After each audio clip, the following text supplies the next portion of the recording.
Welcome, everyone. Oh, wait. Here we go. That's better.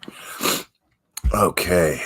Guys, I got to be honest with you. I am super sick right now. I was hoping that it would go away, but that's not happening. But I feel more than okay enough to hang out with you guys for a little bit tonight. And we're going to do that. Before I bring Annie on, I'm going to say hello to everybody. Joanna Ames. Yes, I got your email. I'm just to answer your email there out loud. I am a terrible troll. That is that's why that turned out that way. Just to let you know. I hope you read it. Katie Oliver, Jeeper, Mama of Three, Sasha Rains and Almost Fire, Sandra Martinez, Jilly Bean, Perfectly Imperfect, Tia Mizu Mikalski. Dude, I'm killing it with you guys. Throw me these curveballs with your names, man. I kill them. Twisted T, Siren Jag, my man. Scottish Lass. All right. Now, I'm going to bring Annie on in just a second here. I just want to give you guys this. She's not going to be on for long. And I probably won't be much longer after her because I'm not going to get into it right now, but we were all up early this morning trying to get something going on, something worked out and figured out. And it's just always one thing after the other, guys. But I promise I'll discuss that stuff a little bit later, if not tonight on another stream. But yeah, we'll go over a little bit of that stuff if we need to. But Annie's post says it all. So go read Annie's latest post. And Nikki Evans, Cat Spins, Alyssa, Cherry K, Homie, Morgan C. All right, I'm going to bring Annie on, guys.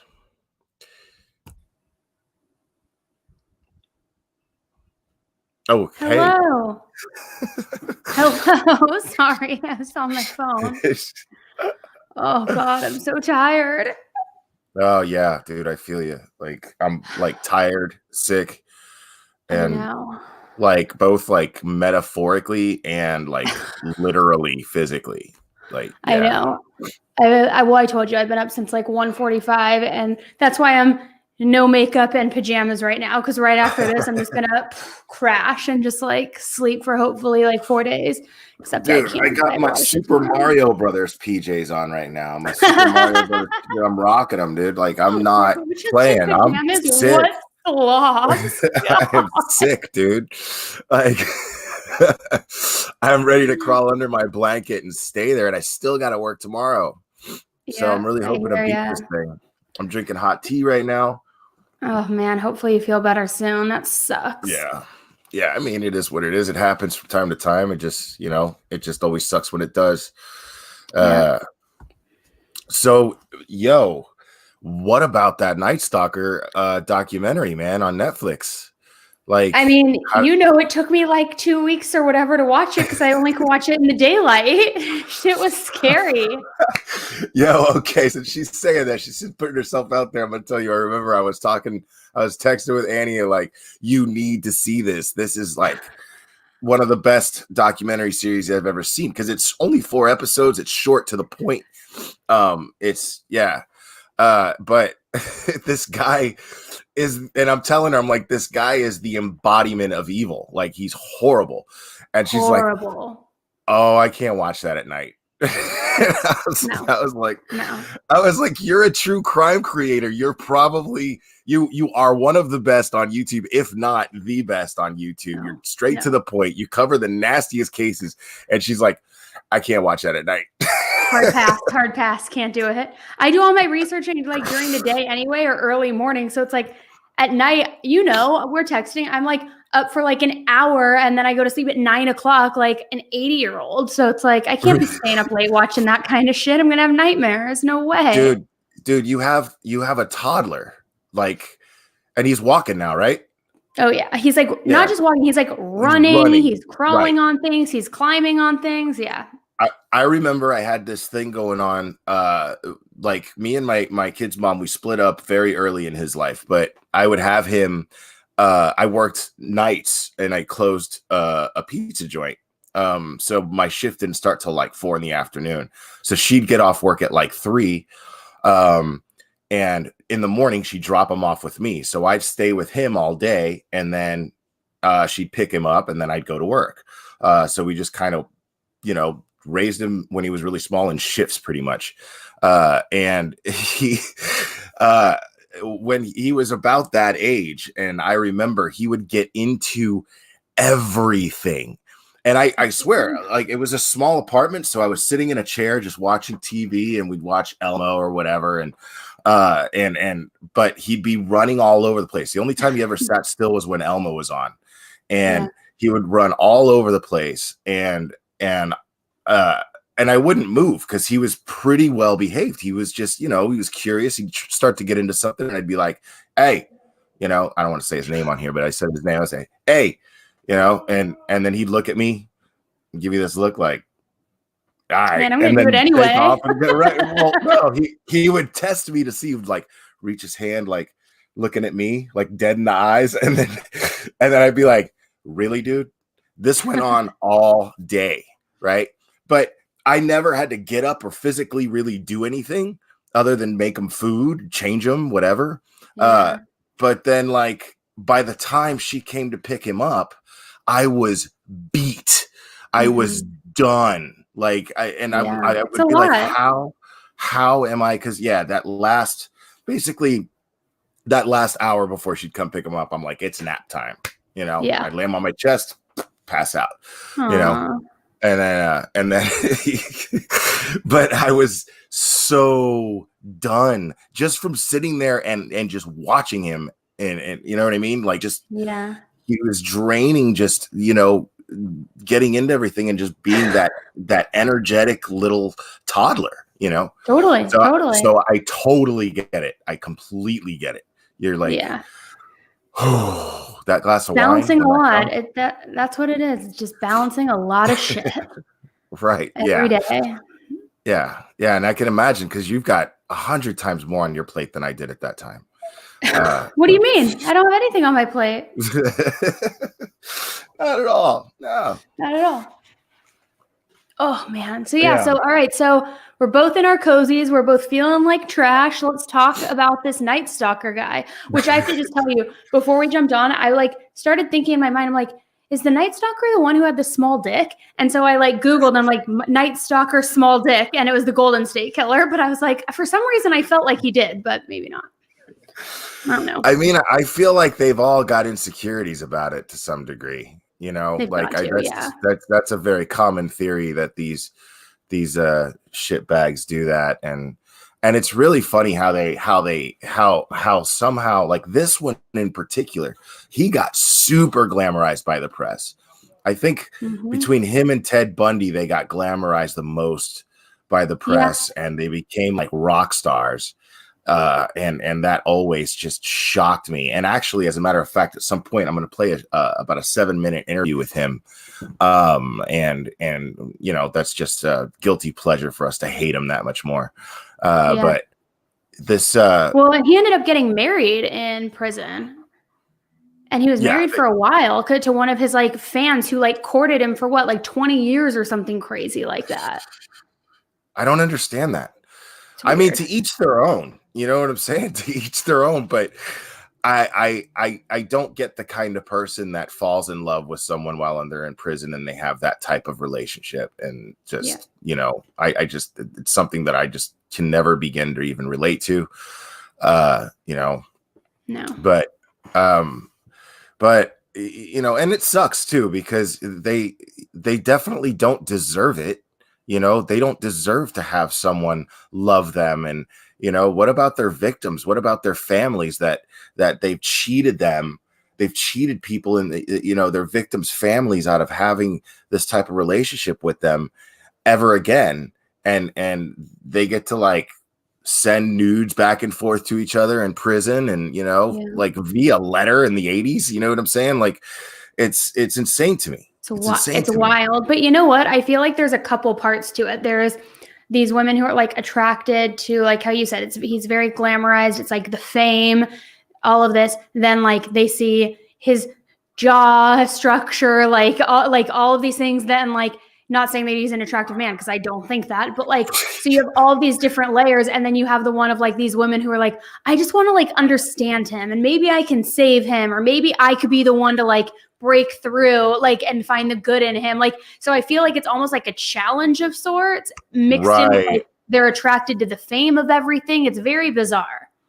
And they can, they probably definitely a factor of, I think I can fix this person. We're cosmically connected in some way. And I'm just the person that the universe is just waiting to put us together, all this time. And it's weird, whatever. But we've seen it happen. Like, it happens with so many people who are in prison and like who have these horrific crimes under their belt. We saw like even Manson was getting love letters. Like you said, Bundy, like all of these people are like drawn to it. Watts even does. Like, it's weird. Yeah. I don't get it. And see, but one of the things I loved about this particular documentary, it's almost like it passive aggressively would not show him that would not portray him in that glamorous way. What they did was they portrayed these cops, the detectives that were on the case, in that way, which I loved. Because you're seeing this guy, this Frank Salerno guy, and he's sitting at the bar with the perfect lighting, and he's got a scotch on the rocks, and it's just like, I mean, what are you going to tell that guy that he can't drink for whatever reason? He caught the Hillside Strangler, and he caught the Nightstalker. So it's all good that he's just sitting there looking cool as hell with his little scotch on the rocks. Right. Yeah. So I absolutely love that about this whole thing, man, because these guys, and the way they were telling the story, the whole focus was on these two guys and their hunt. And it was really well done. Right. Yeah. I agree. Like, I was genuinely just really into it. The use of the music I loved too. I think at the beginning of the third episode, they played this one song that I remember I loved, because one of my favorite movies is Man on Fire with Denzel Washington. Such a good movie. Right. And that movie ends with that song. I know exactly what you're talking about. It's like instrumental. Well, no, it's in Spanish. It's like a Spanish song. No, but it has the really long instrumental like beginning. That I know exactly what you're talking about. I don't know if you do. I do. I'm going to find it right now. Hold on. I'm going to play it. Keep talking. I'm going to find it. So, I was just taking a sip of my tea. So, I was absolutely just in love with the way that they shot this, because this was such an interesting story. Just the hunt. I could just see David Fincher doing a fantastic dramatization of this. David Fincher being the director of Seven, of Zodiac, of so many. Hold on, I gotta hear this. Did you find it? Oh, sorry. I got it. Sorry. Let's hear it. That's it. Yeah, it's vocals first. Okay, but yeah, that's it. Man, whatever. Forget it. It's such a good song. Anyway, sorry. All right. No, yeah, and like at the end of Man on Fire, but that and with what happened had me in tears. I love that movie. So when I saw that at the beginning of the third episode, I was already sucked into what was going on, and it just knew how to keep the guilty pleasures going without them being so guilty and not glamorizing this asshole. It just, every way that they described them, it was just disgusting. I like the librarian talking about how he like smelled like a goat. And he'd wear like the same T-shirt every time he came in. But I couldn't help but be like, and you weren't suspicious of this guy, Right. Like, I liked So that they also, when they showed the crime scenes, they like did it in like a 3-dimensional way. Like I loved the way that they did that when they were like illustrating like what the scene looked like and like coming at it. Even some of the crime scene photos, it's almost like they made them 3-dimensional. It was really cool. It was really interesting to right. watch. Yeah. Let's talk. I don't know if I want to go through the timeline of victims so much, but I really want to just talk about the documentary so much. But Yeah. one of the big things was that the only clue that they had, which was a big clue, was the Avia shoe print that they kept finding in the crime scenes. So this guy wore the same pair of shoes every time, and the way that they put that detective work together, it turns out that this guy, for some reason, being poor and being just basically just somebody who had minimal need for anything glamorous at all, anything lavish, no type of desire for that type of lifestyle, has the only pair of those, of those sneakers in that were ever shipped to LA. Yeah. Like, so it made it like, what are the chances of that? right. Which brings me to when I remember you telling me when we were talking about it before, you were telling me how you hated that reporter because she was totally about to leak that information. He's using it as leverage. And like, I mean, I get it. And I get that that's like how the game is played, whatever. But like, still, to possibly jeopardize a case that big where you know that there isn't even any sort of victimology to where like where that you could even like somehow foreshadow where they're going to go next or what age range or gender as a target. Like you literally have no clue. So to then try to throw like a monkey wrench in it and like screw it all up when you can't even tell a certain demographic to be on like high alert, like I can't get on board with that, Right. Yeah. I mean, the way she explains it, it seems almost necessary. Like that's how it's done, like that's just how they do it. Sorry, I was looking something up here, but she just kind of explained it like this is how things get done. I basically blackmail them with something that's going to ruin their case so that they'll give me something else. And then you're like, well, that's shitty. Yeah. But I want to get your take on this because we haven't talked about it yet. But as I started kind of thinking more about like the psychology, and we know obviously that he like talked about Satan a lot and he left the markings on the house and like, all of those things. I started to wonder, and you guys tell me what you think and Will tell me what you think. I started to wonder if, I want to see how to phrase this. Don't get me wrong. I definitely believe that he is evil 100%, but I couldn't help but start to wonder if part of it was driven by like this mental need that he felt like he had to be the devil and had to do these devilish acts rather than truly enjoying them. And the only reason I say that is because when you talk about the 6-year-old girl who he kidnapped and essayed, and every time she had to use the bathroom, he would stop and put her on and like kind of showed, and he said something to her of the effect like, sorry, it has to be this way or something like that. And then also because there's no pattern in how he's choosing his victims, it's just, there's like no calculation. Like, yeah, that could just mean he's batshit crazy and evil, but like, or was it that he felt like I have a duty to be the devil and to just do something crazy. And like, that's what it was rather than pleasure. I don't know. Right. Because I can't help but ask myself, was it that he had no particular MO, or did he have the most versatile MO of all time? Like, is that the case? Because if you think about it, there was like normally if he kidnapped and SA'd a child, which he did often, he would let them go. Like he did this numerous times. He'd pick them up off the street and then he would have his way with them for however long he felt like it, and then he would abandon them somewhere on the street. But they'd be fine and they'd go home. So despite of course the damage that they endured while he was with them, but there was but when it came to, I mean, his victims, murder victims, there were people that just got lucky. There was the first lady, the first woman who either the first or second, where he shot her and the bullet ricocheted off of her keys. Like, I mean, how lucky was that?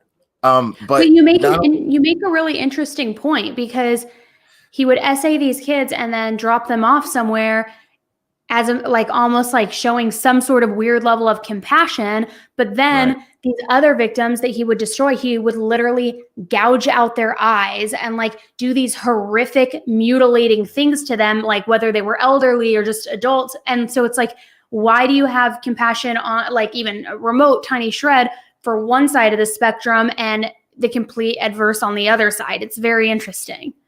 Right. I mean, I couldn't, you just can't put your thumb on this guy. And he didn't leave fingerprints. He only left that shoe print. So for the most part, he was one step ahead of the cops. It just so happens that he had literally the rarest pair of shoes in all of Los Angeles. And the most messed up grill. Right. So he did leave bite marks on people, and so and that's another thing. One thing that I couldn't get over was, so these detectives worked for the Los Angeles Sheriff's Department, and of course the Los Angeles Police Department would liaise with them. But every time they seemed to have been given an important task, they cagged it. Like they were given the task of, fingerprinting the car that they almost arrested him in, and draws a pentagram on the thing, it takes off and runs. So they impound the car, and all they got to do is dust it for prints. This isn't a priority for the LAPD for whatever reason. And then they leave the thing stored out in the sun for God knows how long. And it's LA, so it's burning everything in the car. Any skin, anything, any type of clue that they could possibly have is just destroyed by the sun and the heat. But they find that dentist card. So they decide to stake out the dentist office, right? And Gil Carrillo, I think is the other detective's name, the younger one. He says that he has a friend who's a dentist.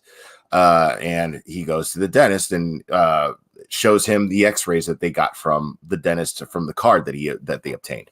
And he says that he's going to be back, that he's got I forgot what infection. It wasn't an infection. It was like, I don't know. I thought it was an infection. I don't know. It was a weird word that they used for the one tooth. I don't know if it was collapse or something. I don't know what it was, but he was absolutely in pain. And he was like, that guy's got to be in pain and he's going to be back. And supposedly they just missed him, because the last time he was there was on July 3rd, and there were victims that were killed on July 4th, 7th, 5th, 6th, 7th. Because this guy worked every night. He would do sometimes 2 a night. Like, I've never even heard of anything like that. Sick. Just terrorizing LA. Impacted too. Impacted too. Throsaling, thank you for the win. And so, I just really had a hard time with LAPD, because LAPD again is given the task. Okay, let's give this dentist office, since we know he's going to come back. Let's give this dentist office a silent alarm type rig type thing, right? And then they just trip the alarm whenever they see him in there, and then we'll come get him. Well, they hooked it up wrong. And they show up to follow up at the dentist office just randomly, and they're like, yeah, why didn't you guys show up? He was here, we hit the alarm, and so the alarm didn't work. Well, and right? What kills me about that is the day that they pulled their like stakeout team out of the office and put that alarm in, that's the day he showed up. I'm like, you guys didn't test the alarm before you pulled your guys out? Like, what are you even talking about right now? And no offense, but like, even if I was ringing the alarm, if nobody was coming, I would also still call the police department. Like, I wouldn't just rely on this. Like, while he's getting the work done, I'd be like, the goat smelling guy is here. Come get him. Yeah. Why? I mean, right. And I mean, even still, like, you're going to tell me it's a dentist office. There's only one phone in the whole place. Like, you can't turn on some sort of machine that makes loud noises that you use for dental work while he's in the dental chair. And then, the secretary in the front, the receptionist just calls the cops and goes, yo, he's here. Come get him.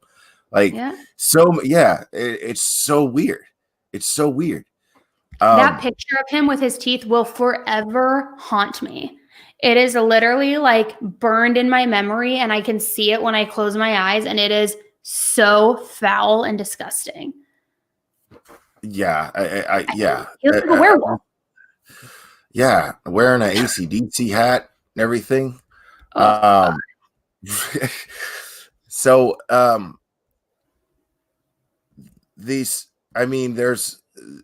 looking at a timeline here. I mean, it would take all night since we don't have all night. I mean, right now, what we'll do is we'll go over a little bit of his early life here. So it says that Richard Ramirez was born on February 29th, 1960 in El Paso to a Mexican immigrant couple. He's the youngest. I didn't know he was born on a leap year. That's interesting. Huh. He's the youngest of 5 children. At age 10, Ramirez begins smoking weed after hanging out with his cousin, Miguel Ramirez. His cousin, a Vietnam War veteran, would also show Ramirez photographs of the women he abused, including some posing with a severed head. Okay. Tight. So I mean, that explains something, because it's one thing to have fantasies like this when you're a kid. You know what I mean? It's one thing to have these sick, twisted fantasies like supposedly Dahmer did and Bundy and, Gacy. But when you actually have someone in your life, directly in your life that you interact with all the time, who's showing you pictures of women that he beats and then takes pictures of them, this is on top of this sick desire to hurt people. Well, as you're going through puberty too, I would imagine that really has a weird effect on you. And the most and the most crucial time of your life where you're literally, this is your crossroads of who you're going to be. Which road are you taking? What kind of man are you going to be? And he never stood a chance. And now it's not an excuse, but there's a lot of people that grow up with abuse and they tend to just make the right decisions to try to get out of it and try to never follow through that pattern again. Because that's the thing is people like this who use that as an excuse.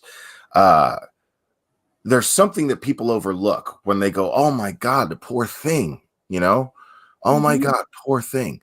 What they do is they forget that this person is actually using something terrible that happened to them to gain sympathy and use that as an excuse for their own behavior so they don't have to take accountability for it, right?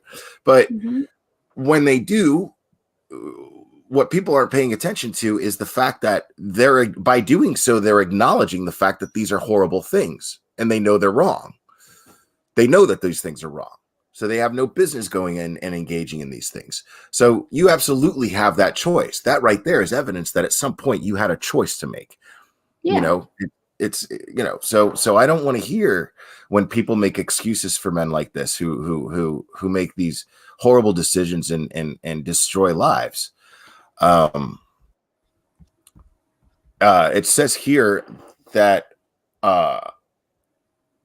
it doesn't even say what year that is. This is like a really summarized thing here. So on May 4th, it doesn't even say what year it is. It's sometime in the 70s. Dun, dun, dun. Whoa. Probably shouldn't have said that, huh? Whoops. These days, who gives a shit?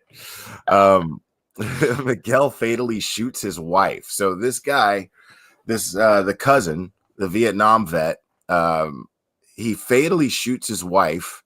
Her name's Jessie, and he shoots her in the face during a fight while Richard Ramirez is present. A few months later, Ramirez moves in with his sister Ruth and her husband Roberto. Roberto is a peeping Tom and would take Ramirez along with him on his after dark acts. So here we go again. So apparently this guy's whole family was fucked up. Now, it's either that or he just he was just attracted and latched on to the most fucked up people in his family. Well, it's the lifestyles he knew. Right. And then he latched onto them. Yeah. It sounds like a very large family, you know, so it stands to reason that there are some bad seeds, you know, and someone like him is probably going to latch on to those bad seeds. And so, yeah. Well, that's interesting, actually, because you think of his cousin. Oh, sorry, my camera here is going away. You think of his cousin who has like the violence in his life with shooting her in the face and like the abuse and all of that. Then you have this new person who's the peeping Tom. So then it's like this whole sexualized experience. So then when you marry the two, it's, you know, a recipe for one of the most evil creatures on the planet. Perfect word for it. Yeah, it sounds like a recipe for what he ends up becoming. You know, like you just said, yeah, you've got all these factors: the violence, the sex. I mean, it's all creepy. Like the sexualized part of it is always not consensual. You know, yeah. I mean, even to the level of just peeping. That's nobody wants to be peeped. Nobody wants to be stalked. Nobody wants to be, you know, they have their privacy. You know, invaded this way, and this person, it seems like all he knew.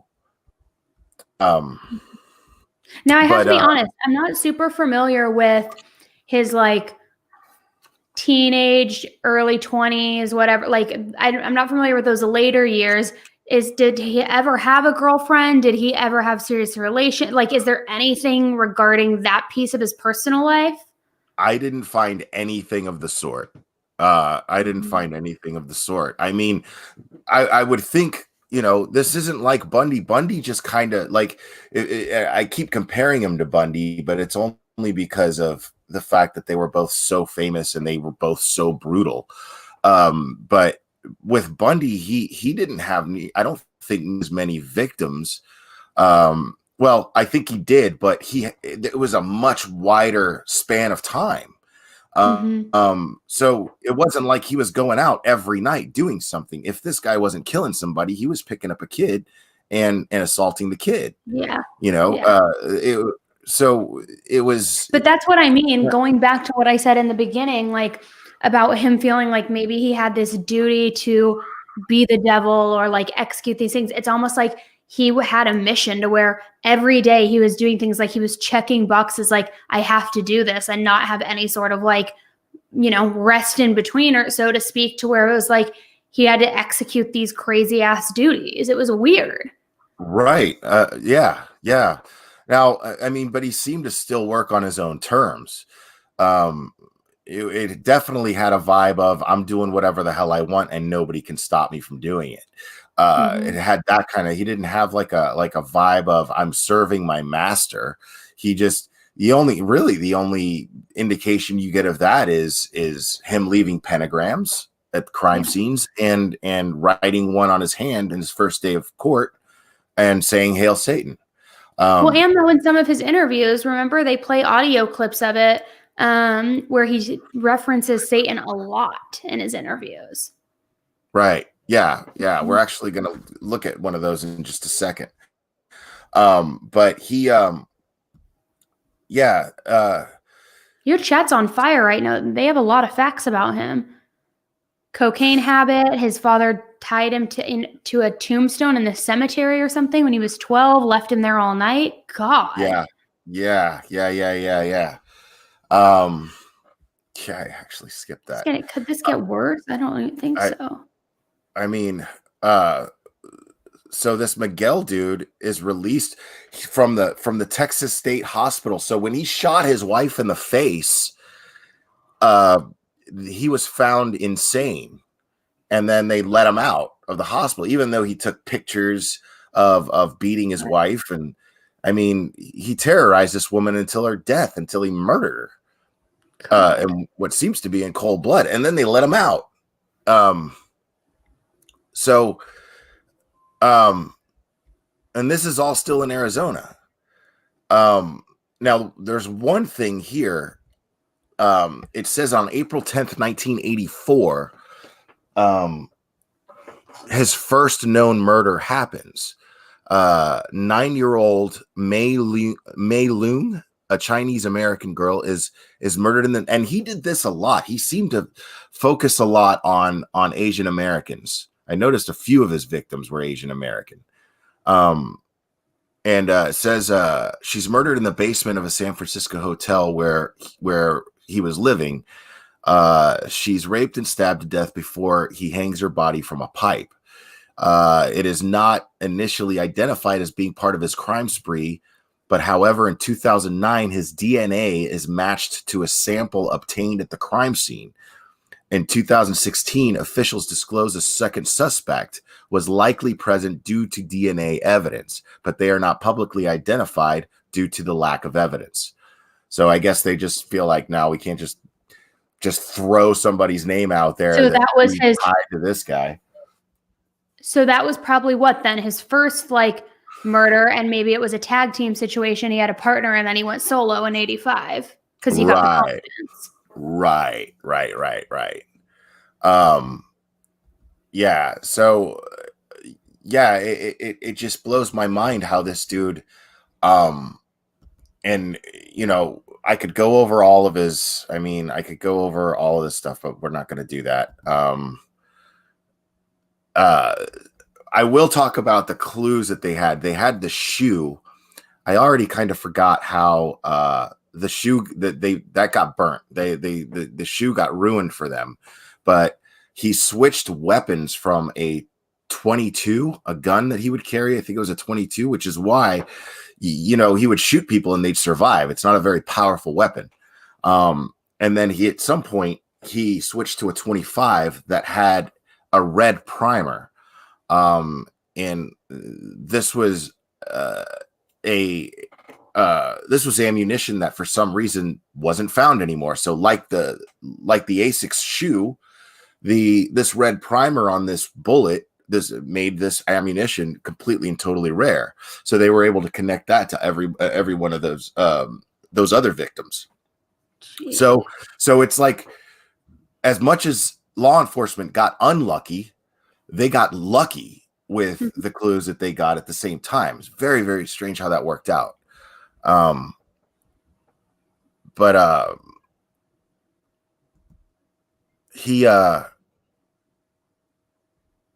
there's a lot of survivors too, people that survived.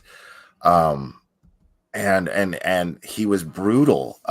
He was really, really angry in the way that he attacked at least the adults. Like you were saying, he seemed to show almost even a sense of compassion for the kids, but for the adults, he had a special kind of hatred. There was the one Asian American gentleman, that victim, his name is Peter Pan.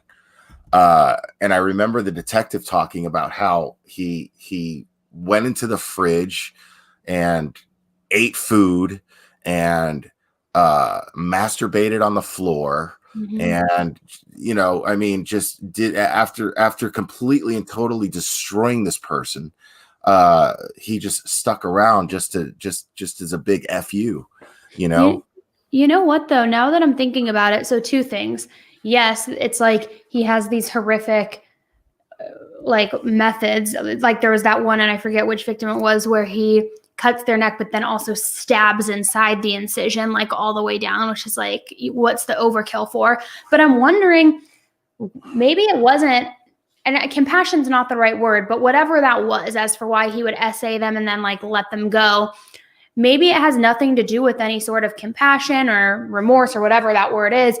but maybe it has to do with because people are so highly sensitive to crimes that happen to children, and they are so innocent that he wanted them to stay alive to be able to talk about it and have to essentially live with it, almost to torment the parents and everybody else. Because, I mean, as horrible as it would be to have your child SA'd and murdered, I would imagine it could be equally, if not even more horrible, knowing that they're living with this the rest of their life. Like, I don't know what that torment would be like. And maybe that was part of the strategy.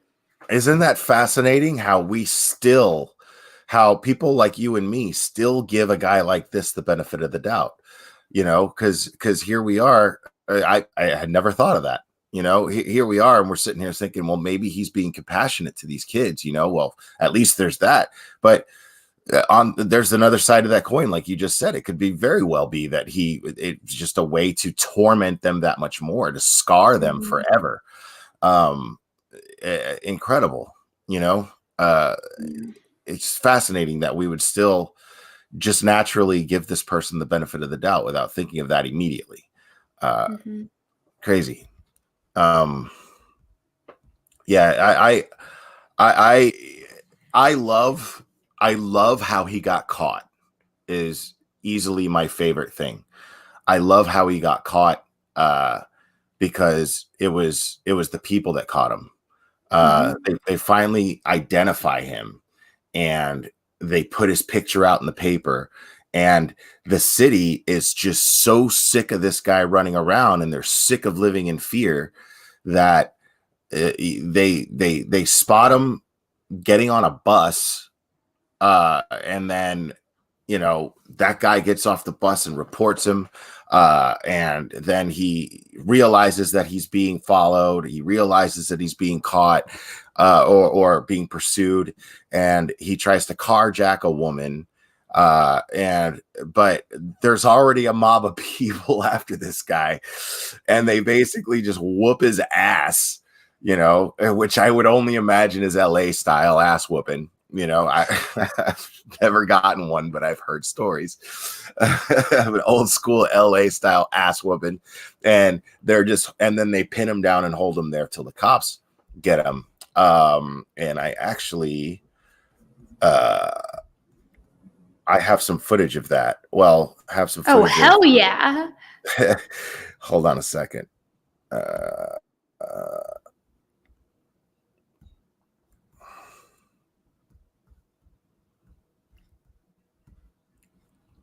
Perfectly Imperfect. I see your comment about how he suffered from seizures, and maybe that has something to do with his actions, possibly. Although I had quite a few seizures when I was a teen, and I'm not out there killing people. Yeah, I supposedly had them when I was a little kid. I don't have memories of them, but I did. I only had them because of my car accident. I had them like after my surgery. It was like a side effect. Interesting. Yeah.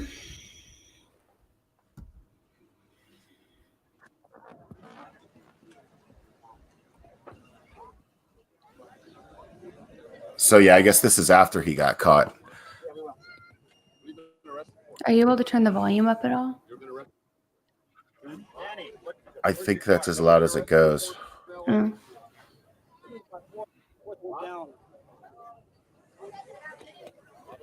Yeah, that's it.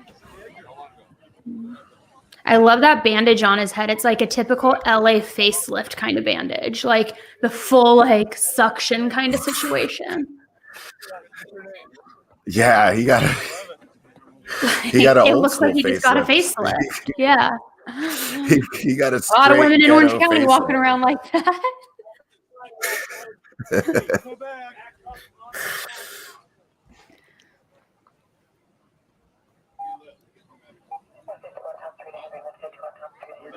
I wonder if he feels relief at this point. I wonder if he just felt relief. Right.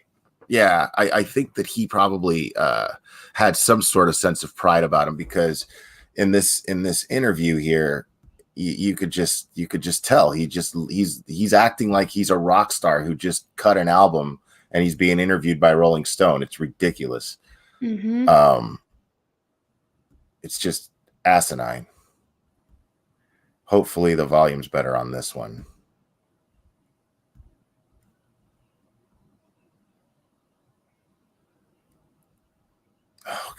computer's so slow. There we go. You admit to being evil, Richard? We are all evil in some form or another, are we not? Convicted serial killer Richard Ramirez seemed to relish the concept of evil. And once upon a time, a lot of folks in the state of California viewed the one-time Texas altar boy as evil's human embodiment. Yes, I am evil. Not 100%, but I am evil. In the summer of 1985, the Texas drifter descended like a deadly disease on a hot California night. A one-man epidemic of madness and murder, one of America's first serial killers to be given a brand name, the Nightstalker. Lock your doors, lock your windows. If you have the ability to provide additional security devices, then by all means do so. Who wants to be next? I don't. No one else does. He preyed on both women and men, young and old. He slipped through windows, slit throats, raped, tortured, and killed. What he did to me has been the total destruction of my life and my girlfriend's life. Former computer engineer Bill Carnes, one of Ramirez's many victims. One night, Carnes and his girlfriend were assaulted in their bed. The woman was raped, and Bill Carnes shot 3 times in the head. Bill Carnes ended up... You see what I'm saying? Dude was shot 3 times in the head, and he's like gardening. Like, is he the one who chased him out of the house, or is that a different one? Dude, yeah, no, that's the dude that ran after him. And then Richard ran like a little fucking pussy, like, and he like was like, "Oh shit, I'm out of here." Right, and I love that Salerno cop, the detective Salerno. He's like, "Yeah, if I just shot somebody in the head and they came running after me, I'd run too." Yeah. In a group home with a bullet still lodged in his brain. He stole my memory. He took my girlfriend. He took my career. This was just an unprovoked attack. But after dozens of such attacks, police identified their suspect. And on the morning of August 1st, 1985, Richard Ramirez's picture ran on front pages. And within hours, angry residents of this East LA neighborhood spotted, captured, and then severely beat Richard Ramirez as he tried to steal a car to evade police. We're happy to announce that the individual we have in custody is Richard Ramirez, the Nightstalker. I can't begin to tell you how proud we, all of us, are of the people in this community who, to a man and a woman, were involved in trying to track this guy down and capture him. That night, there was dancing in the streets of the East LA neighborhood where Ramirez was caught. Party time. Court case dragged on for years. Yeah. With the Texas drifter. Okay, so wait, really quick, right there, where he's walking into court with shades. I just want to say that going back to like these women who like would send him fan mail and nudes and like just were completely like, you know, head over heels for him. I think it's not only the fame piece of it, but he does he walks into the courtroom acting like this smug arrogance, but like they probably see some like alluring thing to it. And again, I definitely don't think he's attractive, but he does have great bone structure. So I'm going to say that. And so it's like, dude, he's got the cheekbones. Right. He's got like the chiseled jaw, the cheekbones. He's walking in like this cool guy with like shades, like this sense of like arrogance, and these women like see the fame and they're probably again like a little bit psycho in the head thinking I could be the one to like crack the code or like change him or like he'll treat me well. And so like almost as though it's a challenge. So I could see how all of these different pieces of it could potentially for like a psychopath be alluring. Yeah, absolutely. Not for me, but no, I totally agree with you because I get it. You know what I mean? I get because it's an ego thing for these women. Mm-hmm. You know, he's never gonna kill me, or maybe they're just crazy women who think that, you know, they want to have maybe they have a Bonnie and Clyde type fantasy or something to that effect. You know, but yeah, a lot of them I probably think are just egotistical and think that they could change him somehow and they could be the ones to, you know, his problem is that he's never had a woman love him, you know. I could be the one to do that, you know, but they're only attracted to that side of themselves that they're fantasizing themselves being, as well as just nothing but the shallow part of the fact that he's tall and, you know, thin and has that bone structure and the long hair, you know, and he's Latin, you know, and but well, you know what? And you take it one step further, and any potential threat is off the table because he's in prison, he's in custody. So there's no immediate threat. So there's no reason for them to be scared of this person, even knowing his history, because he's completely in custody and behind bars. So like you take the terror off of the table. So all you have left to get over is the history, which not to say that's nothing to get over. Clearly he's deranged and crazy, but like I could see where it's like, you're not scared of this person anymore because he's under control, so to speak. So like that probably, I would imagine, adds to it. And who knows what a sociopath is saying in letters to these women, you know? Oh my God, it was ever since I met you,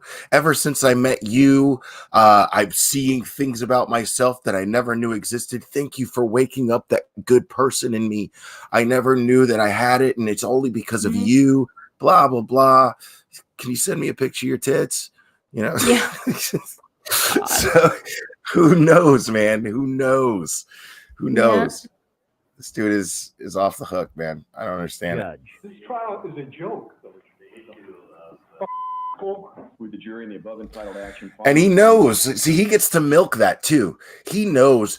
He probably knows, of course, you know, he knows what he's done, and his lawyer has probably told him, dude, you're gonna fry. There's just no way. There's no way out of this. The best thing for you to do is just try to behave so you get a lighter sentence, maybe, but that's probably not going to happen either. And so he figures, well, fuck it. There's all these cameras everywhere, so I'm going to put on a show, you know, and I'm going to trash the judge, and I'm going to give everybody the time of their life, you know. Unbelievable. And that Richard Ramirez guilty of murder. But in the end, the jury sent Richard Ramirez to California's death row for 13 murders.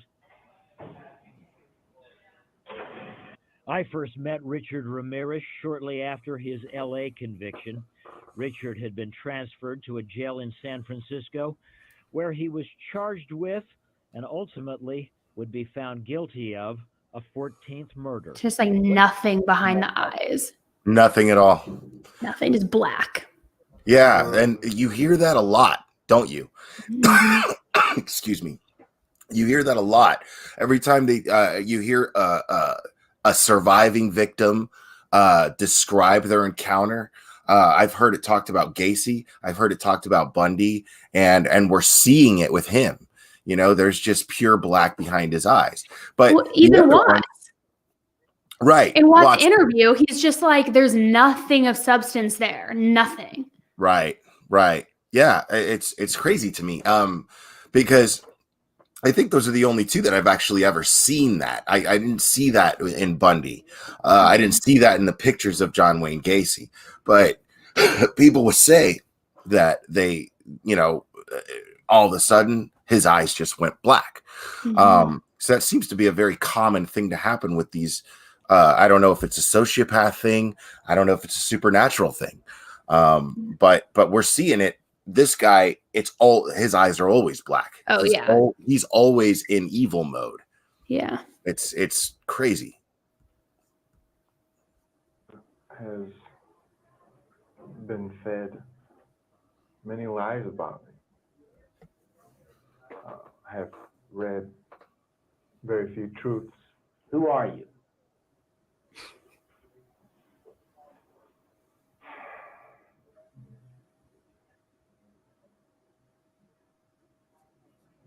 Just a guy.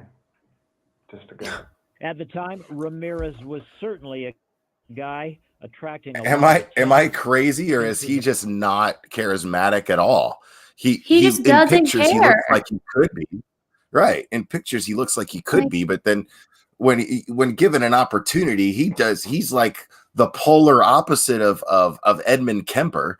Edmund Kemper goes into, if you watch interviews with him, he just goes into well, you could speculate as to who I am, as to these things that happened to me back then, and blah blah blah, and he'll go deep into you, and he loves the sound of his own voice. You could tell this guy is clearly pleased with himself, but he's just like, just a guy. Yeah. Well, Bundy was the same way. He was very charismatic. This guy's just sitting there with his mullet, taking 45 seconds to answer a question and saying, "I'm just a guy." Yeah. Joe, how am I going to answer this? How am I going to answer this? What's the deepest shit I can think of? I'm just a guy. There you go. Profound, buddy. His arrival at the San Francisco jail, women from around the country, including one of the female jurors who had found him guilty in Los Angeles, had been flocking to the San Francisco facility, even fighting with each other over Richard's affections. Unreal, dude. Batshit crazy. All I care to say, really. They are open-minded people. And it was here in a cramped room in a San Francisco jail that I interviewed the man known as the Nightstalker.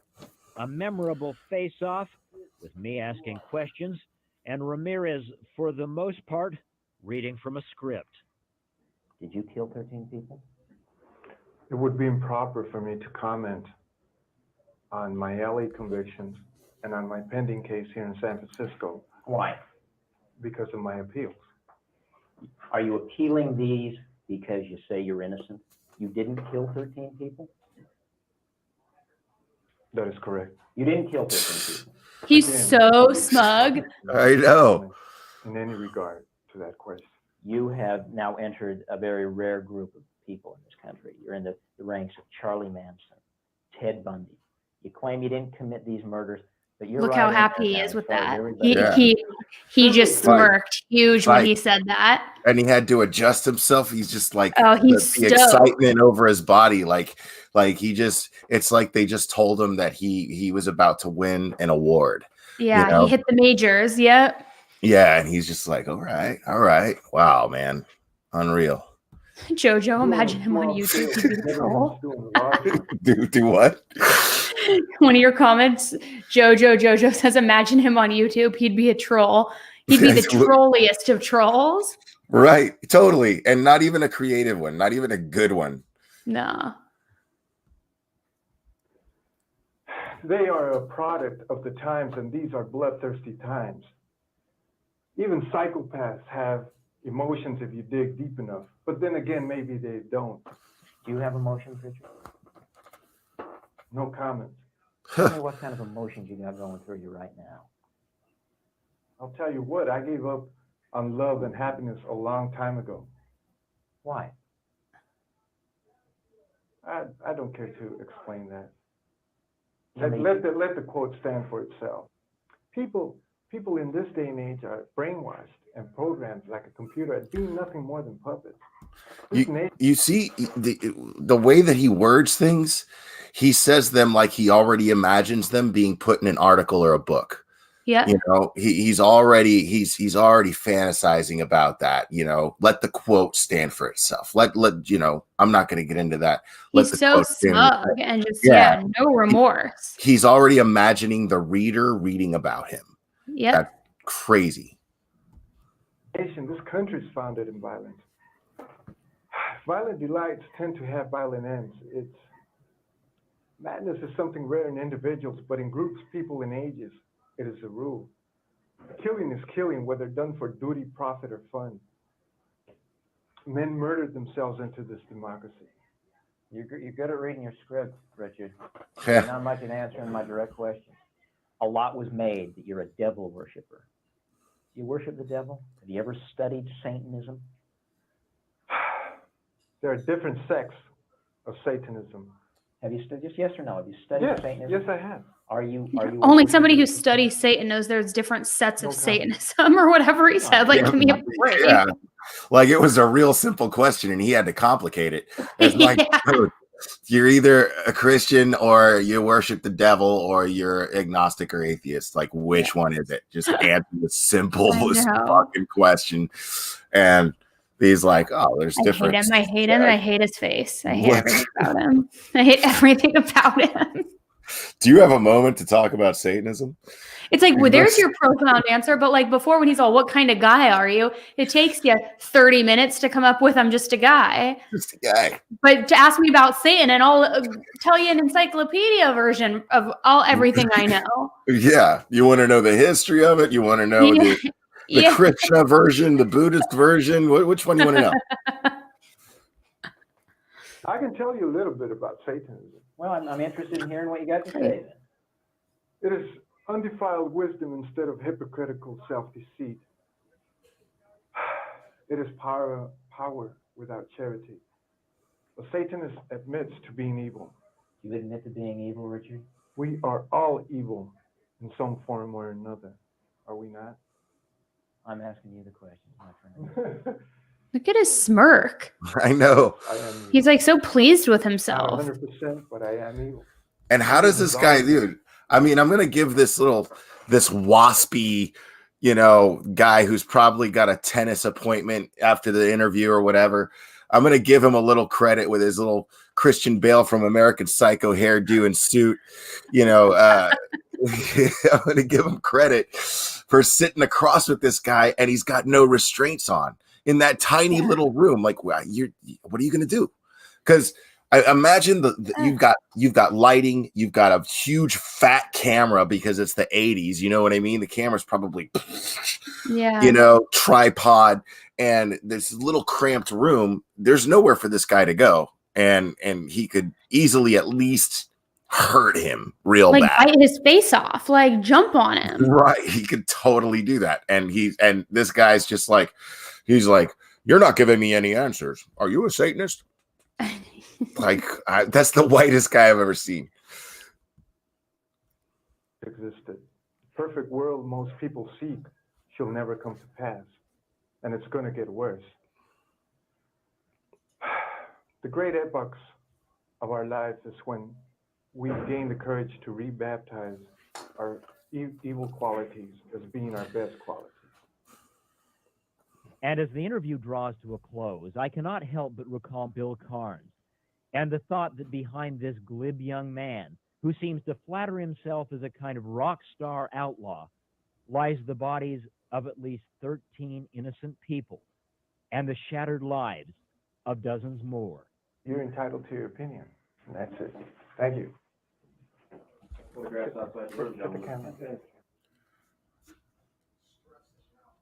I mean, you're entitled to your opinion.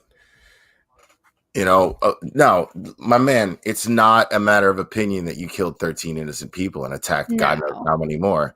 That's a fact. You did that shit, and you did it unprovoked. And that's evil.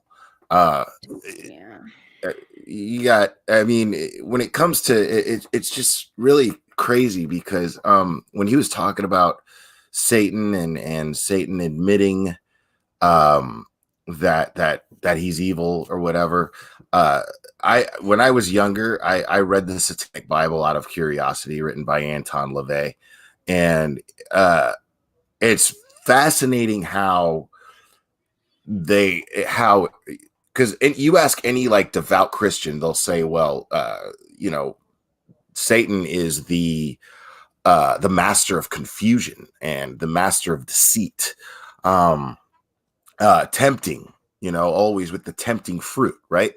And when you read the Satanic Bible, it draws you in. It has a way of drawing you in. Now, I'm not stupid and I'm going, well, it's the Satanic Bible. Yeah, I'm not buying into that shit. But, it draws you in with like justifying murder. Like, and they don't say murdering. They call it destroying. He calls it destroying someone. So they dress it up by saying that people who hurt the elderly and hurt children should be destroyed. So this is their way of justifying murder. It's really, really strange. Is it written similar to the Bible in the sense of like confusing scripture? Not really. No. Like where you have to kind of like decode what's being said. Like you have to reread it like 6 times to know what the hell it's talking about. No offense. Like I don't mean that disrespectfully. It's just the Bible is hard. Right. Sure. Yeah. Because it has God knows how many different authors.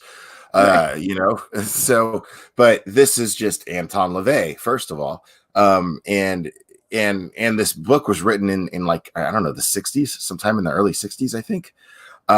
So the whole point of it, really, I think, I'm glad that you brought that up, because I think part of the manipulation tactic of it is to keep it simple and not confuse you and make the person go, well, I tried reading the Bible and I don't understand any of it. But this is real easy to understand. This is talking to me. This is reaching me. So I think that it has a lot to do with its allure. You know, how I feel about that. But it's going to allure the most simple-minded, you know, and it's going to allure the types that are looking for excuses and looking for justification for their shitty actions and behavior. Right. So that's, you know, so I'm not justifying it in any way, shape, or form. I'm just saying when I read it and being young, having read it, I was like, I get it. You know, I wasn't about to buy into it, but I was like, yeah, I get it. This is pretty genius how this is made out to be. Were you ever an atheist? I was an atheist most of my life.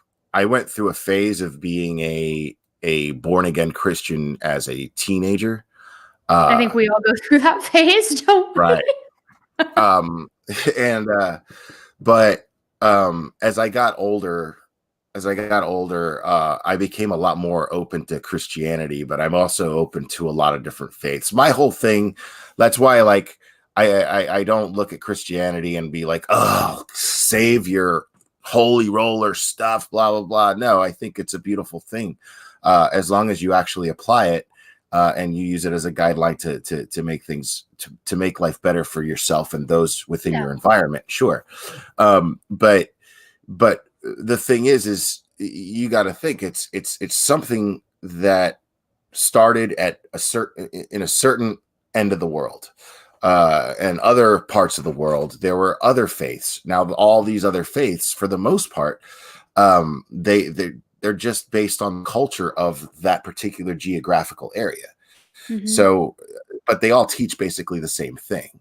So when I hear a Christian go, no, your God is not the right God, mine is. Well, I mean, I think that they're all really talking about the same God, but based on the culture of that geographical area, that's their interpretation of God.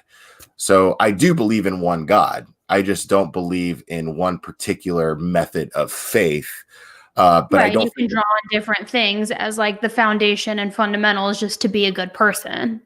Basically, yeah. Mm-hmm. And I think that the traditions are all beautiful, you know, all of those different cultures that, you know, their traditions that are attached to that are very, very beautiful.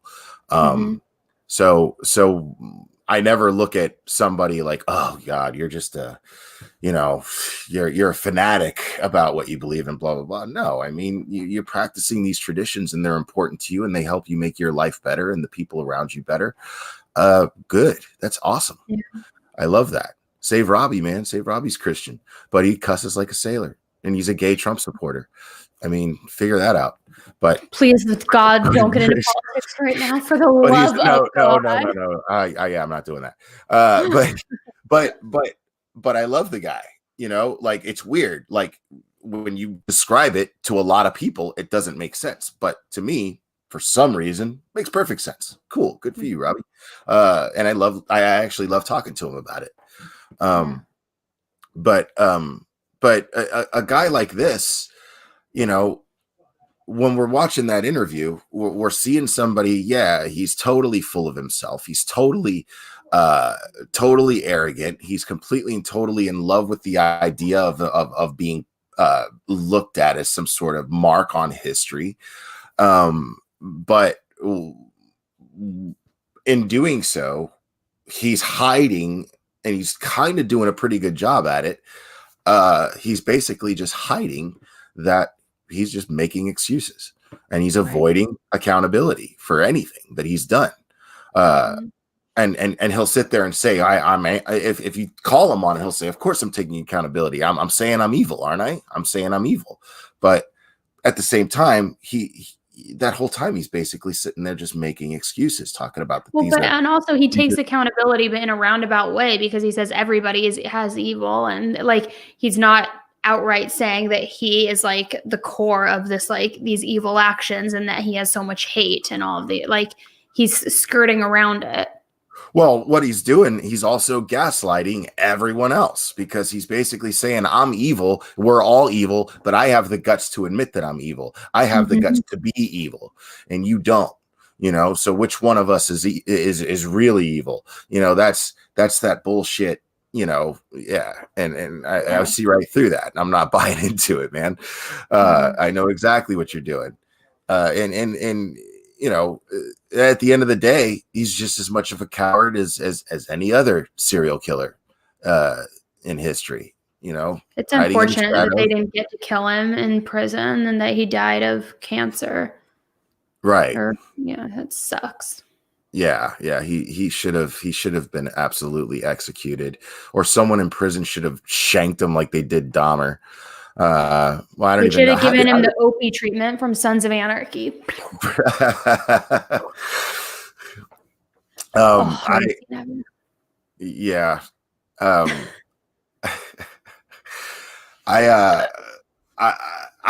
absolutely love this documentary because, again, like I said, it really focused on the police work.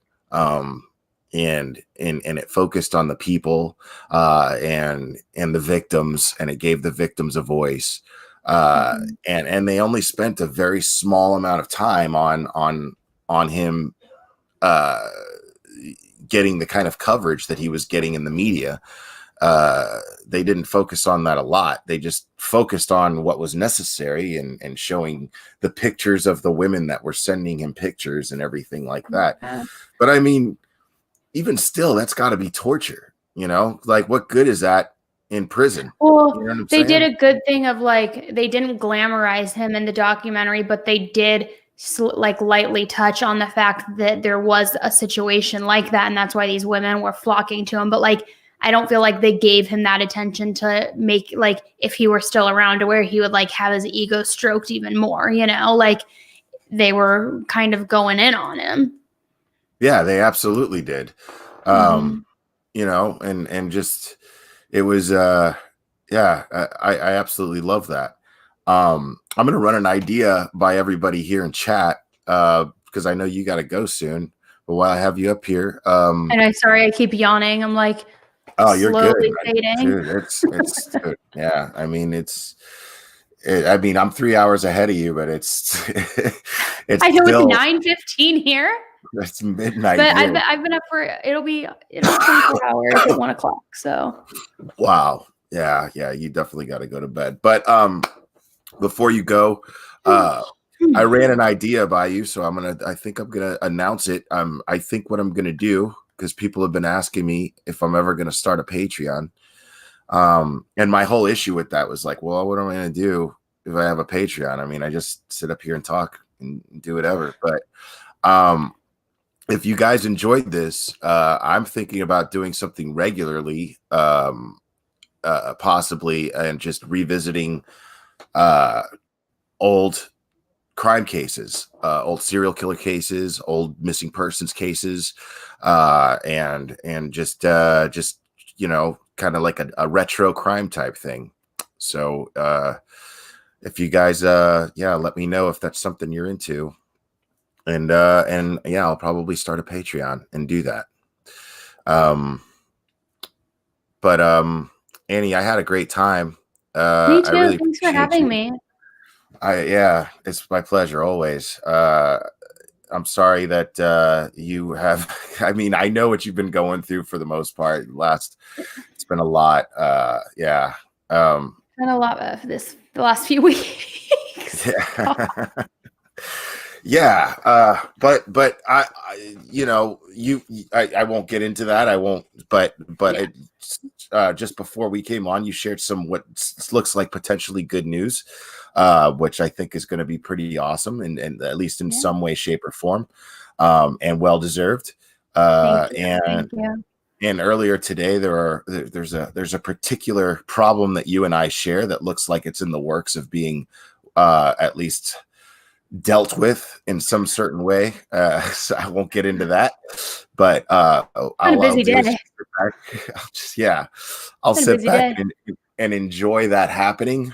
And a lot of you guys are going to enjoy that too, but I'm not going to get into that. This was just all about, that would absolutely defeat the entire purpose of doing this live stream, which was to talk about something that we enjoyed watching, and just have something laid back and just, you know, have a good time for just a little while. So I'm really glad that you joined me for that, because there's nobody else I can think of that I'd rather be doing that with right now.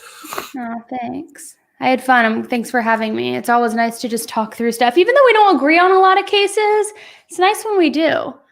Yeah. Yeah.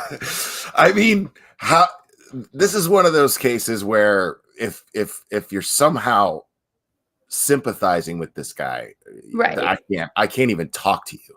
But like I almost lost my shit the other night when even if you were not being truthful or what, when you were saying that like you wanted to hook up with NK and all this, I was like, okay, all right, this is where I draw the line in the sand with this friendship. I cannot get on board with that. You're talking about my girl, man. What is up with you? Man, she's trash. Trash. Yes, Annie, I know she's trash. Yes, God. she's a husband stealer. She's a husband thief. I get it. I just like all you. And I think she's an accomplice. I do not agree with you on that. I know. I know you don't. Yeah, no. A lot of people do agree with you, but I don't think being a slut does not automatically make you a murderer. That's the best tagline I've ever heard. But you also think Barry Morphew is innocent, right? Oh, no. I've never said that I think Barry Morphew is innocent. I said that I don't have enough to think that he's guilty yet. Oh, okay. All right. Fair enough. That's all. But I hope that he is innocent. Honestly, I hope that he is innocent because he's her husband. He should be missing her more than anybody out there besides the two daughters. So yeah, I mean, so that's just me being hopeful when I don't have enough evidence to look like Tom Sharkey did that, dude. I'm thinking he's did it. I'm thinking he did it. Okay, so well, and I know people are gonna freak out that I'm saying this right now, and I probably should have just waited to text you this after. I'm gonna have to call you tomorrow after I get off that phone call and see like what the fuck is going on. Like I'm sorry. I wonder like, I'm gonna go after 12 p.m. Call me. I wonder what they know. I wonder if they know more. I know. You know, that's gonna be interesting. Crazy. But yeah, man, I don't, I have common sense. You know what I'm saying? Yes, I think Tom Sharkey is a piece of shit. I don't necessarily know that he's guilty of a crime, but it certainly looks that way, doesn't it? There's the adoptive parents of the West boys. Everything about that looks wrong to me. Everything about that, you know. Yep. So I'm usually the last person to be like, yeah, they did that, but I'm thinking they did. I'm thinking they know something. I'm thinking they know something is what I'm saying. That case is getting more and more complicated by the day. And I know I was in the group chat with you and that girl yesterday when I sent you some information, but it's looking like it is, I want to be careful with what I say. It's like, it seems very complex and there's potentially a lot of players involved. So hopefully we do get some information in that case, but yeah, the West Boys thing looks definitely complicated. I'm hearing a lot of talk about trafficking, but I don't know anything. I mean, I'm wondering if people are just jumping to that conclusion because it's a subject that we're all talking about lately. Sure. You know, so if that's just an easy conclusion to jump to, but at the same time, you know, I've gone over how common familial trafficking actually is. So that is not something that should be dismissed. That's not a theory that should be dismissed as so far-fetched. No. I think there are certain theories I've heard where not that it's super far-fetched, but like, I don't know about that. Like certain things regarding like selling them to certain people in high places. And then they roll in the ice cream shop and Pizzagate, like all of these things where it's like a bad movie, which very well could be the case because it's real. But like, I do think that there's something, I don't know. My gut tells me I don't know that we're going to find those boys. I don't even know that we're going to recover their remains.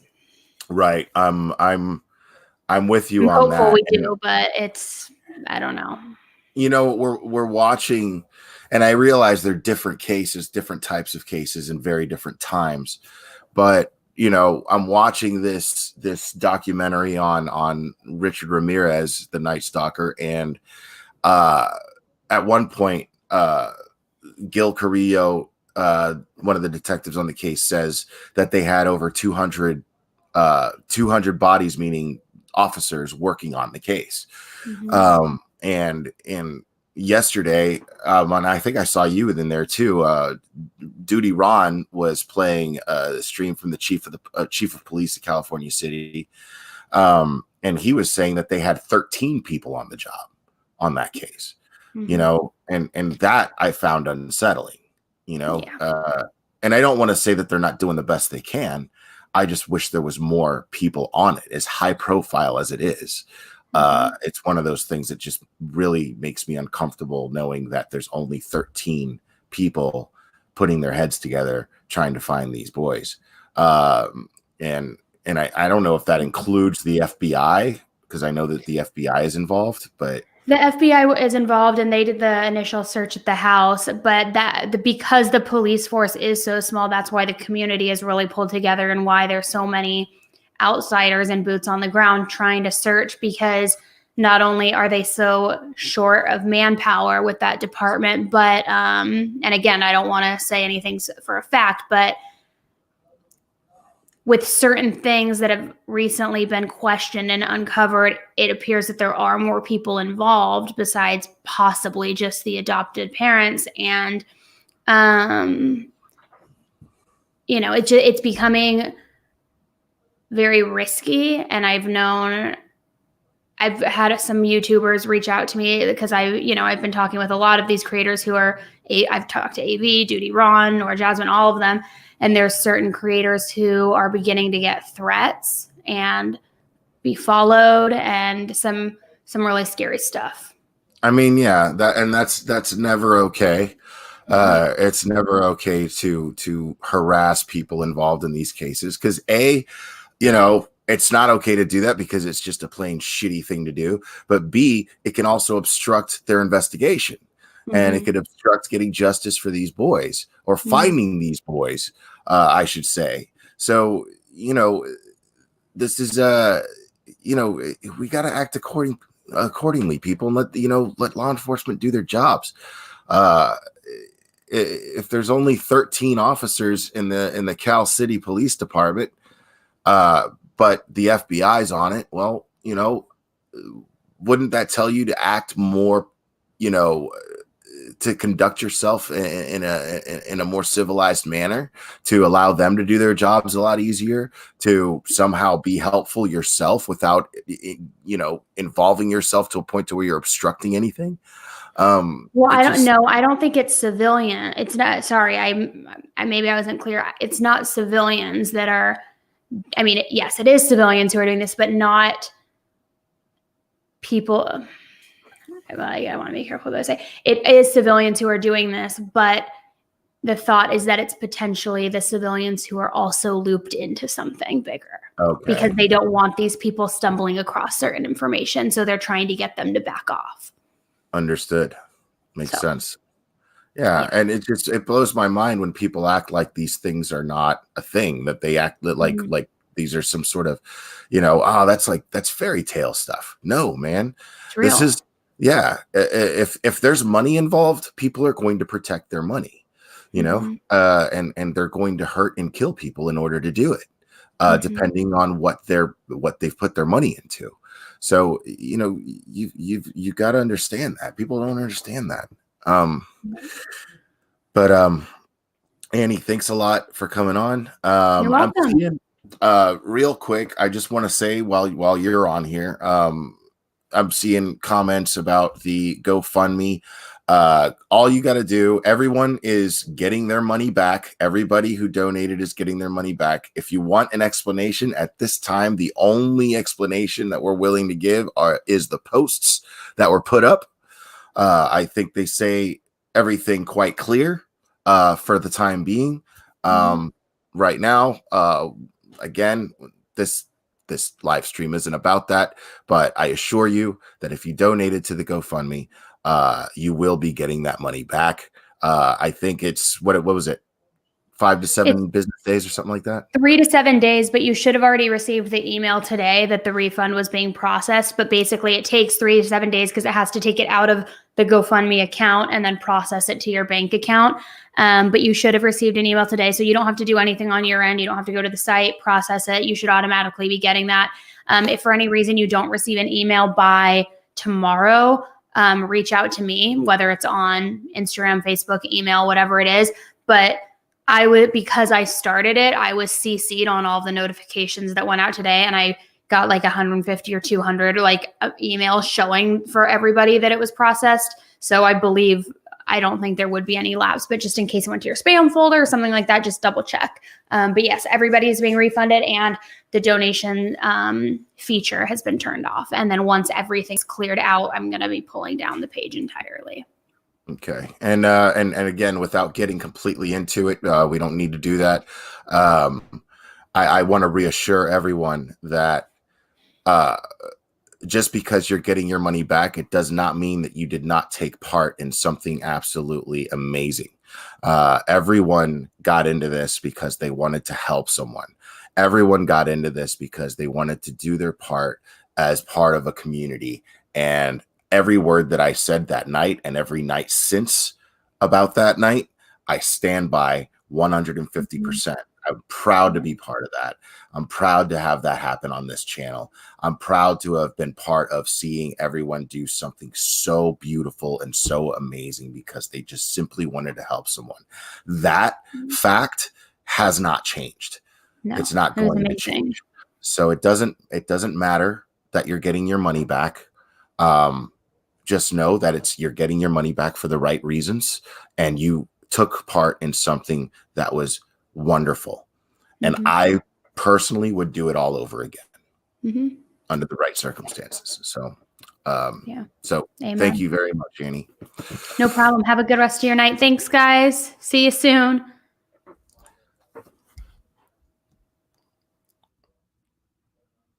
All right.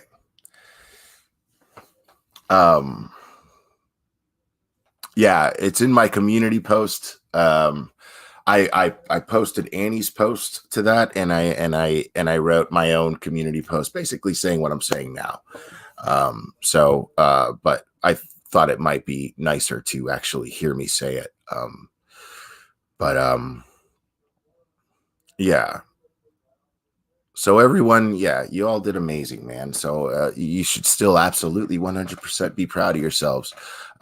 Everyone's going to get their money back. So nobody was ripped off. Nothing like that took place.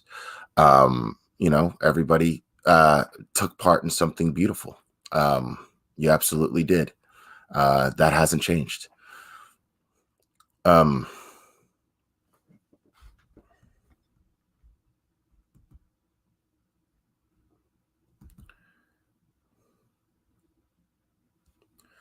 Yeah, that was really awesome.